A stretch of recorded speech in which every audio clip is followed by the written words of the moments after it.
ನಮಸ್ಕಾರ ವೀಕ್ಷಕರೇ, ಪ್ರತಿಧ್ವನಿಗೆ ಸ್ವಾಗತ. ತಮಿಳುನಾಡಿನಲ್ಲಿ ವಿಧಾನಸಭಾ ಚುನಾವಣಾ ಕಾವು ಜೋರಾಗ್ತಿದೆ. ಈಗಾಗಲೇ ಆಡಳಿತಾರೂಢ ಡಿಎಂಕೆ ಪಕ್ಷವು ಶತಾಯಗತಾಯ ಹೇಗಾದರೂ ಮಾಡಿ ಮರಳಿ ಇಡೀ ತಮಿಳಿಗರ ಸಾರಥ್ಯವನ್ನ ತನ್ನ ತೆಕ್ಕೆಗೆ ಪಡೆಯಬೇಕೆಂಬ ನಿಟ್ಟಿನಲ್ಲಿ ಕಸರತ್ತು ನಡೆಸಿದೆ. ಈ ನಡುವೆ ದಕ್ಷಿಣದ ರಾಜ್ಯದಲ್ಲಿ ಕಮಲ ಅರಳಿಸುವ ಮೂಲಕ ಹೊಸ ಇತಿಹಾಸ ನಿರ್ಮಿಸುವ ಹುಮ್ಮಸ್ಸಿನೊಂದಿಗೆ ಬಿಜೆಪಿ ನೇತೃತ್ವದ ಎನ್ಡಿಎ ಮೈತ್ರಿಕೂಟವು ಸಹ ಅಖಾಡಕ್ಕೆ ಇಳಿದಿದೆ. ಅಲ್ಲದೆ ಸಿನಿಮಾದ ಮೂಲಕವೇ ರಾಜಕೀಯವನ್ನ ಹೊದ್ದಿರುವ ತಮಿಳುನಾಡಿನಲ್ಲಿ ನಟ ದಳಪತಿ ವಿಜಯ್ ನೇತೃತ್ವದ ಟಿವಿಕೆಯು ಇದೇ ರಣರಂಗಕ್ಕೆ ಧುಮುಕಿದೆ. ಆದರೆ ಈ ಬಾರಿ ತಮಿಳುನಾಡಿನ ರಾಜಕೀಯ ರಣಾಂಗಣದಲ್ಲಿ ಯಾರಿಗೂ ಕೂಡ ಗೆಲುವು ಅಷ್ಟು ಸುಲಭವಾಗಿಲ್ಲ ಎಂಬುದು ಸದ್ಯದ ಚರ್ಚೆಯಾಗಿದೆ. ಅಷ್ಟಕ್ಕೂ ಸ್ಟಾಲಿನ್ಗೂ ಡಿಎಂಕೆಗೂ ನಂಟು ಬೆಳೆದಿದ್ದು ಹೇಗೆ, ತಮಿಳುನಾಡು ರಾಜಕಾರಣದಲ್ಲಿ ಸಿನಿಮಾ ರಂಗದ ಪಾತ್ರವೇನು ಎಂಬುದರಿಂದ ಹಿಡಿದು ತಮಿಳುನಾಡು ರಾಜಕಾರಣದ ಕುರಿತ ಕಂಪ್ಲೀಟ್ ಡೀಟೇಲ್ಸ್ ಅನ್ನ ಈ ವಿಡಿಯೋದಲ್ಲಿ ತಿಳಿಯುವ ಪ್ರಯತ್ನವನ್ನ ಮಾಡೋಣ. ಸದ್ಯ ತಮಿಳುನಾಡಿನ ಮುಖ್ಯಮಂತ್ರಿಯಾಗಿರುವ ಕೆ ಸ್ಟಾಲಿನ್ ಸರ್ಕಾರದ ಆಡಳಿತದ ಕುರಿತು ವ್ಯಾಪಕ ಪರ ವಿರೋಧದ ಅಭಿಪ್ರಾಯಗಳು ವ್ಯಕ್ತವಾಗ್ತಾ ಇವೆ. ಆದರೆ ಜೈಲಿನಿಂದಲೇ BA ಫೈನಲ್ ಪರೀಕ್ಷೆ ಬರೆದು ದ್ರಾವಿಡ ನಾಡನ್ನ ಆಳುತ್ತಿರುವ ಡಿಎಂಕೆ ಅಂದರೆ ದ್ರಾವಿಡ ಮುನ್ನೇತ್ರ ಕಳಗಂನ ಅಧಿಪತಿ ಸ್ಟಾಲಿನ್ ನಡೆದು ಬಂದ ಹಾದಿಯನ್ನ ಸ್ವಲ್ಪ ಗಮನಿಸಿದರೆ ನಮಗೆ ತಮಿಳುನಾಡಿನ ಸದ್ಯದ ರಾಜಕೀಯ ಇನ್ನಷ್ಟು ಹೆಚ್ಚು ಹತ್ತಿರವಾಗುತ್ತದೆ. ಹೌದು, ಮುತ್ತುವೇಲ್ ಕರುಣಾನಿಧಿ ಸ್ಟಾಲಿನ್ ಅಂದರೆ ತಮಿಳುನಾಡಿನ ಸದ್ಯದ ಮುಖ್ಯಮಂತ್ರಿಯಾಗಿರುವ ಕೆ ಸ್ಟಾಲಿನ್. ತಮಿಳುನಾಡಿನಲ್ಲಿ ದ್ರಾವಿಡ ಮುನ್ನೇತ್ರ ಕಳಗಂ ಡಿಎಂಕೆ ಸ್ಥಾಪನೆಯಾಗಿ ಸುಮಾರು 71 ವರ್ಷಗಳಲ್ಲಿ 2021ರಲ್ಲಿ 6ನೇ ಬಾರಿ ಅಧಿಕಾರಕ್ಕೆ ಬಂದಿತ್ತು. ಆದರೆ ಮುಖ್ಯಮಂತ್ರಿ ಸ್ಥಾನದಲ್ಲಿ ಕಂಡಿರುವುದು 4 ಮಂದಿಯನ್ನು ಮಾತ್ರ. ಡಿಎಂಕೆ ಸಂಸ್ಥಾಪಕ ಅಣ್ಣಾದೊರೈ ಡಿಎಂಕೆ ಮೊದಲ ಬಾರಿ 1967ರಿಂದ 69ರವರೆಗೆ ಮುಖ್ಯಮಂತ್ರಿಯಾಗಿದ್ದರು. ಅವರ ನಂತರ 1969ರಲ್ಲಿ VR ನೆದುಂಚೆಳಿಯಾನ್ CM ಆಗಿದ್ದು ಕೇವಲ 6 ದಿನ ಎನ್ನುವುದು ಗಮನಾರ್ಹ. ಇನ್ನು ತಮಿಳುನಾಡಿನಲ್ಲಿ ಡಿಎಂಕೆ ಪ್ರಾಬಲ್ಯ ಮೆರೆದಿದ್ದು ಕರುಣಾನಿಧಿ ಸಾರಥ್ಯ ವಹಿಸಿಕೊಂಡಾಗ. ಒಟ್ಟು 5 ಬಾರಿ ಕರುಣಾನಿಧಿ ತಮಿಳುನಾಡಿನ ಮುಖ್ಯಮಂತ್ರಿಯಾಗಿದ್ದರು. ಈ 5 ಅವಧಿಯಲ್ಲಿ ಅವರು ಅಧಿಕಾರ ನಡೆಸಿದ್ದು ಒಟ್ಟು 19 ವರ್ಷ. ಕಳೆದ 2018ರಲ್ಲಿ ಕರುಣಾನಿಧಿ ನಿಧನರಾದ ಬಳಿಕ ಡಿಎಂಕೆಯ ಸೂರ್ಯ ಅಸ್ತಮಿಸುತ್ತಾನೆ ಎಂದೇ ಕೆಲವರು ಭಾವಿಸಿದ್ರು. ಆದರೆ ಆ ಸನ್ನಿವೇಶಕ್ಕಿಂತಲೂ ಈಗ ಡಿಎಂಕೆ ಹೆಚ್ಚು ಪ್ರಜ್ವಲಿಸುತ್ತಿದೆ ಎನ್ನುವುದು ಗಮನಾರ್ಹ ಸಂಗತಿ. ಕರುಣಾನಿಧಿ ಗೈರು ಹಾಜರಿಯಲ್ಲಿಯೇ ಎದುರಿಸಿದ್ದ ಮೊದಲ ವಿಧಾನಸಭಾ ಚುನಾವಣೆಯಲ್ಲಿ ಡಿಎಂಕೆ ದಿಗ್ವಿಜಯನ್ನ ಸಾಧಿಸಿ ಅಧಿಕಾರಕ್ಕೆ ಬಂದಿತ್ತು. ಇದಕ್ಕೆ ಕಾರಣ ಪಕ್ಷವನ್ನು ಮುನ್ನಡೆಸಿದ್ದ ಅವರ ಮಗ ಕೆ ಸ್ಟಾಲಿನ್ ಎನ್ನುವುದನ್ನ ಮರೆಯುವಂತಿಲ್ಲ. ಕಳೆದ 2018ರ ಆಗಸ್ಟ್ 7ರಂದು ಕರುಣಾನಿಧಿ ನಿಧನದ ಬಳಿಕ ಆಗಸ್ಟ್ 28ರಂದು ಪಕ್ಷದ ಚುಕ್ಕಾಣಿ ಹಿಡಿದ ಸ್ಟಾಲಿನ್ ಭಾರತದ ಪ್ರಭಾವಶಾಲಿ ರಾಜಕಾರಣಿಗಳಲ್ಲಿ ಒಬ್ಬರಾಗಿ ಬದಲಾಗಿದ್ರು. ಕರುಣಾನಿಧಿ ಮತ್ತು ದಯಾಳ್ ಅಮ್ಮಾಳ್ ಜೋಡಿಯ 3ನೇ ಮಗನಾಗಿರುವ ಸ್ಟಾಲಿನ್ ಜನಿಸಿದ್ದು 1953ರ ಮಾರ್ಚ್ 1ರಂದು. ಡಿಎಂಕೆ ಪಕ್ಷವು ಜನ್ಮ ಪಡೆದು ಆಗಷ್ಟೇ 4 ವರ್ಷಗಳ ಸಮಯವಾಗಿತ್ತು. ಹೀಗಾಗಿ ಬಾಲ್ಯದಿಂದಲೇ ಪಕ್ಷದ ಚಟುವಟಿಕೆ ಮತ್ತು ಬೆಳವಣಿಗೆಗಳನ್ನು ಸ್ಟಾಲಿನ್ ಅತ್ಯಂತ ಹತ್ತಿರದಿಂದ ಗಮನಿಸಿದವರಾಗಿದ್ದಾರೆ. ಇನ್ನು ಸ್ಟಾಲಿನ್ಗೆ ಸ್ಟಾಲಿನ್ ಎಂಬ ಹೆಸರಿಡಲು ಕಾರಣವೇನು ಅನ್ನೋದನ್ನು ನೋಡಿದಾಗ ಕರುಣಾನಿಧಿ ತಮ್ಮ 3ನೇ ಮಗನಿಗೆ ಸ್ಟಾಲಿನ್ ಎಂದು ಹೆಸರಿಡಲು ಒಂದು ಬಲವಾದ ಕಾರಣವೂ ಇದೆ. ಕರುಣಾನಿಧಿ ದಂಪತಿಗೆ 3ನೇ ಮಗು ಜನಿಸಿದ್ದ ಆ 4 ದಿನಗಳ ಬಳಿಕ ಸೋವಿಯತ್ ರಷ್ಯಾದ ನಾಯಕ ಜೋಸೆಫ್ ಸ್ಟಾಲಿನ್ ನಿಧನರಾಗಿದ್ದರು. ಈ ಹಿನ್ನೆಲೆಯಲ್ಲಿ ಅವರಿಗೆ ಸಂತಾಪ ಸೂಚಿಸುವ ಕಾರ್ಯಕ್ರಮದಲ್ಲಿ ಭಾಷಣ ಮಾಡಿದ್ದ ಕರುಣಾನಿಧಿ ತಮ್ಮ ಮಗನಿಗೆ ಸ್ಟಾಲಿನ್ ಅಂತ ಹೆಸರಿಡಲು ತೀರ್ಮಾನಿಸಿದ್ರು. ಅದರಂತೆ ನಾಮಕರಣವನ್ನ ಮಾಡಿದ್ರು.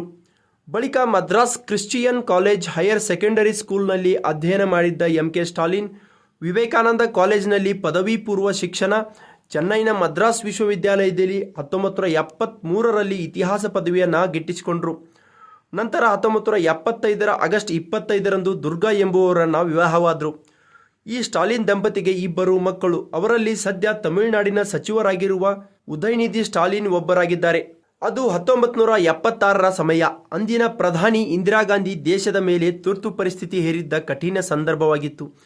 ಆಗ ಮದ್ರಾಸಿನಲ್ಲಿ ಇದರ ವಿರುದ್ಧ ಪ್ರತಿಭಟನೆ ನಡೆಸುವಾಗ ಮಿಸಾ ಕಾಯ್ದೆಯಡಿ ಅಂದರೆ ಆಂತರಿಕ ಭದ್ರತೆ ನಿರ್ವಹಣಾ ಕಾಯ್ದೆಯಡಿ ಬಂಧನಕ್ಕೆ ಒಳಗಾಗಿ ಜೈಲಿಗೆ ಸೇರಿದ ಬಳಿಕವೇ ಈ ಸ್ಟಾಲಿನ್ ಅನ್ನೋ ಹೆಸರು ಮುಂಚೂಣಿಗೆ ಬಂದಿತ್ತು. ಆ ವೇಳೆಯಲ್ಲಿ ಪೊಲೀಸ್ ವಶದಲ್ಲಿದ್ದ ಸ್ಟಾಲಿನ್ ಮೇಲೆ ತೀವ್ರ ಹಲ್ಲೆಯೂ ಆಗಿತ್ತು. ಹೀಗಾಗಿ ಅವರ ಸಹವರ್ತಿ ಚಿಟ್ಟಿಬಾಬು ಪೊಲೀಸರು ನೀಡಿದ್ದ ಕಿರುಕುಳದಿಂದ ಅನ್ಯಾಯವಾಗಿ ಉಸಿರು ಚೆಲ್ಲಿದ್ರು. ಇಂತಹ ಸವಾಲಿನ ಸಂದರ್ಭದಲ್ಲಿಯೂ ಎದೆಗುಂದದ ಸ್ಟಾಲಿನ್ ಜೈಲಿನಲ್ಲಿಯೇ ಕುಳಿತು ತಮ್ಮ ಅಂತಿಮ ವರ್ಷದ BA ಪದವಿ ಪರೀಕ್ಷೆ ಬರೆದು ಎಲ್ಲರನ್ನ ರೋಮಾಂಚನಗೊಳಿಸಿದ್ರು. ಇನ್ನು ಈ ಘಟನೆ ಸ್ಟಾಲಿನ್ ಅವರನ್ನ ದೊಡ್ಡ ನಾಯಕನನ್ನಾಗಿ ಹೊರಹೊಮ್ಮುವಂತೆ ಮಾಡಿತ್ತು. ಅಲ್ಲದೆ ತಮಿಳುನಾಡಿಗೆ ನೂತನ ಯುವ ನಾಯಕನ ಹುಟ್ಟಿಗೂ ಕಾರಣವಾಗಿತ್ತು. ಇನ್ನು ಈ ಹಿಂದಿನ 2019ರ ಸಾರ್ವತ್ರಿಕ ಚುನಾವಣೆಯ ವೇಳೆ ತಮಿಳುನಾಡಿನಲ್ಲಿ ಜಾತ್ಯತೀತ ಪ್ರಗತಿಪರ ಮೈತ್ರಿಕೂಟವನ್ನು ಸ್ಥಾಪಿಸಿದ್ದ ಸ್ಟಾಲಿನ್ UPA ಮಿತ್ರಕೂಟದ ಅಡಿಯಲ್ಲಿ ಇದನ್ನು ಮುನ್ನಡೆಸಿದರು. ಆಗ ತಮಿಳುನಾಡಿನ 40 ಲೋಕಸಭಾ ಕ್ಷೇತ್ರಗಳ ಪೈಕಿ ಸ್ಟಾಲಿನ್ ಮೈತ್ರಿಕೂಟ 39ರಲ್ಲಿ ಗೆದ್ದು ಬೀಗಿತ್ತು. ಅಲ್ಲದೆ ಪ್ರಮುಖ ಅಂಶವೇನೆಂದರೆ ಡಿಎಂಕೆ ಮುಖ್ಯಸ್ಥರಾದ ಬಳಿಕ ಇದು ಸ್ಟಾಲಿನ್ ಪಾಲಿಗೆ ಮೊದಲ ದೊಡ್ಡ ಮಟ್ಟದ ಗೆಲುವಾಗಿತ್ತು. ಸ್ಟಾಲಿನ್ ನಟ ಹಾಗೂ ನಿರ್ಮಾಪಕರಾಗಿಯೂ ಗುರುತಿಸಿಕೊಂಡಿದ್ರು. ಒರೇ ರತ್ತಂ ಮಕ್ಕಳ್ ಆನ ಇತ್ತಲ್ ಸಿನಿಮಾಗಳಲ್ಲಿ ನಟಿಸಿ ಟಿವಿ ಧಾರಾವಾಹಿಗಳಲ್ಲಿಯೂ ಬಣ್ಣ ಹಚ್ಚಿದ್ರು. ನಂಬಿಕಳ್ ನಾಚತ್ರಂ ಎಂಬ ಚಿತ್ರವನ್ನ ನಿರ್ಮಾಣ ಮಾಡಿದ್ರು. ಅವರ ಮಗ ಉದಯನಿಧಿ ಸ್ಟಾಲಿನ್ ಕೂಡ ನಟನಾಗಿ ಗುರುತಿಸಿಕೊಂಡಿದ್ರು. ತಮಿಳುನಾಡು ರಾಜಕೀಯ ಇತಿಹಾಸವು ದ್ರಾವಿಡ ಚಳುವಳಿ, ಭಾಷಾ ಪ್ರಜ್ಞೆ ಮತ್ತು ಸಾಮಾಜಿಕ ನ್ಯಾಯದ ಸುತ್ತವೇ ಸುತ್ತುತ್ತದೆ. 1967ರಿಂದ ಡಿಎಂಕೆ ಮತ್ತು ಎಐಎಡಿಎಂಕೆ ಪ್ರಾದೇಶಿಕ ಪಕ್ಷಗಳ ಧ್ರುವೀಕರಣದ ಆಳ್ವಿಕೆಯನ್ನು ಕಂಡಿರುವ ಈ ರಾಜ್ಯವು ಕಾಂಗ್ರೆಸ್ ಪ್ರಾಬಲ್ಯದಿಂದ ಮುಕ್ತವಾಗಿ ಅಣ್ಣಾದೊರೈ, ಕರುಣಾನಿಧಿ, ಎಂಜಿಆರ್ ಮತ್ತು ಜಯಲಲಿತಾರಂತಹ ನಾಯಕರ ನೇತೃತ್ವದಲ್ಲಿ ದ್ರಾವಿಡ ರಾಜಕೀಯದ ಭದ್ರಕೋಟೆಯಾಗಿ ಬೆಳೆದಿದೆ. ಆದರೆ ಈಗ ಇಡೀ ತಮಿಳುನಾಡಿನ ರಾಜಕೀಯದ ಚಿತ್ರಣವೇ ಬದಲಾಗುತ್ತಿದೆ.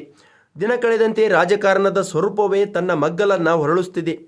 ಅಂದಿನಂತೆ ಇಂದು ಕೇವಲ ಸೀಮಿತ ಪಕ್ಷಗಳ ಅಬ್ಬರವಿಲ್ಲ, ಬದಲಿಗೆ ಸ್ಥಳೀಯ ಹಾಗೂ ರಾಷ್ಟ್ರೀಯ ಪಕ್ಷಗಳ ಹಾವಳಿಯೂ ಜೋರಾಗಿದೆ. ಹಿರಿಯ ಮುತ್ಸದಿಗಳಿಗಿಂತ ಯುವ ಸಮೂಹ ಹಾಗೂ ಮಹಿಳೆಯರು ಕೂಡ ರಾಜಕೀಯದ ಭಾಗವಾಗಲು ಬಯಸುತ್ತಿದ್ದಾರೆ. ತಮಿಳುನಾಡನ್ನ ನಾವು ಕೇವಲ ರಾಜಕೀಯ ದೃಷ್ಟಿಯಿಂದ ನೋಡಿದಾಗ ನಮಗೆ ಸಾಕಷ್ಟು ಆಯಾಮಗಳು ದೊರೆಯಬಹುದು. ಆದರೆ ಭಾಷಾ ಪ್ರೇಮದ ವಿಚಾರದಲ್ಲಿ ಇವರು ಇತರರಿಗೆ ಪೈಪೋಟಿ ನೀಡುವ ಜನರೇ ಆಗಿದ್ದಾರೆ. ಇಲ್ಲಿನ ರಾಜಕೀಯವನ್ನ ಗಮನಿಸಿದಾಗ ಕರ್ನಾಟಕದ ಸೀಮಿತ ಹಾಗೂ ಸ್ನೇಹಪರವಾದ ರಾಜಕಾರಣವಿಲ್ಲ. ಹಾಗಂತ ಆಂಧ್ರದಲ್ಲಿರುವಂತೆ ರಕ್ತ ಚರಿತ್ರೆ, ದ್ವೇಷ, ಮುಯಿಗೆ ಮುಯ್ ಎನ್ನುವ ಕಠೋರ ಮನೋಭಾವವಿಲ್ಲದಿದ್ದರೂ ಸಹ ಅಧಿಕಾರದ ವಿಚಾರದಲ್ಲಿ ತಮಿಳಿಗರು ತಮ್ಮವರನ್ನೇ ಆಯ್ಕೆ ಮಾಡಿಕೊಳ್ಳುತ್ತಾ ಬಂದಿದ್ದಾರೆ. ಇದು ಈಗಿನಿಂದಲ್ಲ, ಎಂಜಿಆರ್, ಜಯಲಲಿತಾ ಕಾಲದಿಂದಲೂ ಸಹ ನಡೆದು ಬಂದ ಸಂಪ್ರದಾಯವಾಗಿದೆ. ಆದರೆ ಈ ಬಾರಿ ಬಿಜೆಪಿಯೊಂದಿಗೆ ಮೈತ್ರಿ ಮಾಡಿಕೊಂಡಿರುವ ಎಐಎಡಿಎಂಕೆ ಎಷ್ಟು ಸೀಟುಗಳನ್ನು ತನ್ನ ತೆಕ್ಕೆಗೆ ಪಡೆದುಕೊಳ್ಳುತ್ತದೆ ಎಂಬುದು ಕೂಡ ಸಾಕಷ್ಟು ಕುತೂಹಲಕ್ಕೆ ಕಾರಣವಾಗಿದೆ. ಅದರಂತೆ ಡಿಎಂಕೆಯು ಸಹ ಕಾಂಗ್ರೆಸ್ ನೇತೃತ್ವದ ಇಂಡಿಯಾ ಕೂಟದ ಕೈ ಹಿಡಿದಿದ್ದು, ಅದು ಕೂಡ ಎಷ್ಟರ ಮಟ್ಟಿಗೆ ಮತದಾರರ ಮನಗೆಲ್ಲಲು ಸಾಧ್ಯವಾಗುತ್ತದೆ ಎನ್ನುವುದನ್ನು ಕಾದು ನೋಡಬೇಕಿದೆ. ಇನ್ನು ದಳಪತಿ ವಿಜಯ್ ಕೂಡ ಸದ್ಯ ಸಾಮಾಜಿಕ ಜಾಲತಾಣದಲ್ಲಿ ಧೂಳೆಬ್ಬಿಸ್ತಾ ಇದ್ದಾರೆ.